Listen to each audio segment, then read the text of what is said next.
اور جب آپ کا جی چاہے پر مجھے اس محرومی میں مت رکھیے گا، یہ مجھ سے رہا نہیں جائے گا، میرے بس میں نہیں، کمزور ہوں۔ اچھا، یہ جو زاری ہوتی ہے، یہ جو التجا ہوتی ہے، یہ جو رونا ہوتا ہے، یہ محلے میں نہیں ہوتا، نہ سب کے ساتھ بیٹھ کے ہوتا ہے، کبھی کبھی تو سجدے سے سر اٹھانے کو دل نہیں کرتا، اور جب آپ سر اٹھاتے ہیں تو آپ کے آنسو یہاں سے خشک ہو چکے ہوتے ہیں، اور آپ کے دل کو ایک سکینت جو سمجھیں یہ سکون کی بھی اماں ہے، یعنی اس کی بھی سپرلیٹو ڈگری ہے کہ جس کو اللہ جنگوں میں نبی صلی اللہ علیہ وسلم کے ساتھ لوگوں پر سکینت طاری کر دیتا تھا کہ جب دل میں ڈر اور خوف ہوتا تھا کہ وہ لوگ زیادہ ہیں ہم کم ہیں، تو رب یہ عطا کر دیتا ہے۔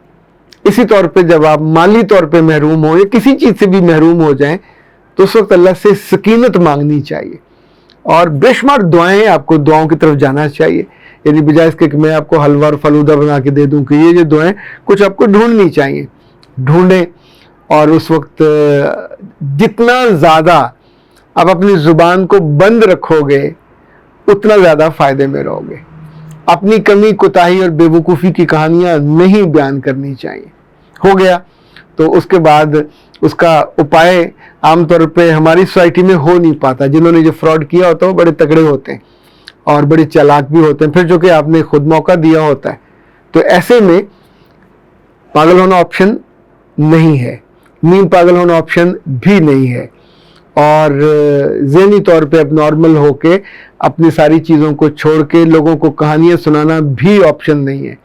آپشن جو ہے جس نے دیا تھا اس سے جڑ جائیے، اس کا پلو پکڑ لیجئے، اس کے جیسے کہتے ہیں نا سرانے جا کے بیٹھ جانا کہ میں نے اب آپ سے لینا ہے۔ تو میں نے عام طور پہ رزق کو مڑتے واپس آتے دیکھا ہے، بعض دفعہ پہلے سے زیادہ آ جاتا ہے، بعض دفعہ پھر تھوڑا صبر کر کے آتا ہے، ترسا کے کہ دیکھتے ہے تو یہ ساری کیفیت اسی کی آزمائش کی۔ تو جیسے کوئی بھی اللہ کی طرف سے مفت کی نعمت ملی ہو، چاہے وہ دانت ہوں، چاہے وہ آنکھیں ہوں، چاہے وہ ہونٹ ہوں، چاہے وہ دل ہو، چاہے وہ عقل ہو، چاہے وہ فہم ہو، چاہے وہ تعلیم ہو، چاہے وہ رشتے ہوں، چاہے وہ منصب ہو، ان میں سے ایک ایک چیز قدر کیے جانے کے قابل ہوتی ہے۔ چونکہ ہزاروں نہیں لاکھوں کے پاس یہ نہیں ہوتی، اس سے محروم ہوتے اور آپ کو مل گئی ہوتی ہے۔ تو جو چیز ملے جہاں اس کو سیلیبریٹ کرنا چاہیے وہاں اس کی حفاظت بھی تو کرنی چاہیے۔ حاجر یوسف نے مجھے لکھا ہے کہ اللہ آپ کے سارے مسئلے حل کرے، میں اس بچی کے لیے کہتا ہوں اللہ ان کا یہ جو 35 لاکھ والا ایشو ہے یہ حل ہو جائے۔ ایشو زندگی میں جب تک ہماری سانس ہے ایشو آتے رہنے، بنتے رہنے، اور اس کے ساتھ ہی ہم نے زندہ رہنا، جھوجتے رہنا۔ نورین شاید کہتے ہیں you are absolutely right, I face the same unfortunate situation but I never told anybody about anything. Okay, اچھا، یہ دکھ لوگوں کو کم بتانا چاہیے۔ شمائلہ کہتی ہے میں خود بہت روئی تھی، صبر نہیں ہوتا تھا، اب صبر کیا کروں گی، اللہ آپ کو اجر دے۔ ابو بکر عامر کہتے ہیں بیٹے جو پاس ہی ہوں اگر ایک سے زیادہ ڈیمانڈ ہو اور کہیں کہ میرا حق زیادہ ہے تو اس کو کیسے ہینڈل کریں؟ اس کو حصہ دے دیں کہ اپنی زندگی میں بیٹوں اور بیٹیوں کو سارے حصے نہیں دینے چاہیے۔ آپ گفٹ دے سکتے، گفٹ میں کم زیادہ وہ آپ کی مرضی ہے۔ آپ کے پاس کروڑ ہے تو کروڑ دے دیں، 50 لاکھ دے دیں، 10 لاکھ دے دیں۔ جو وراثت ہے وہ آپ کے فوت ہونے کے بعد جائے گی۔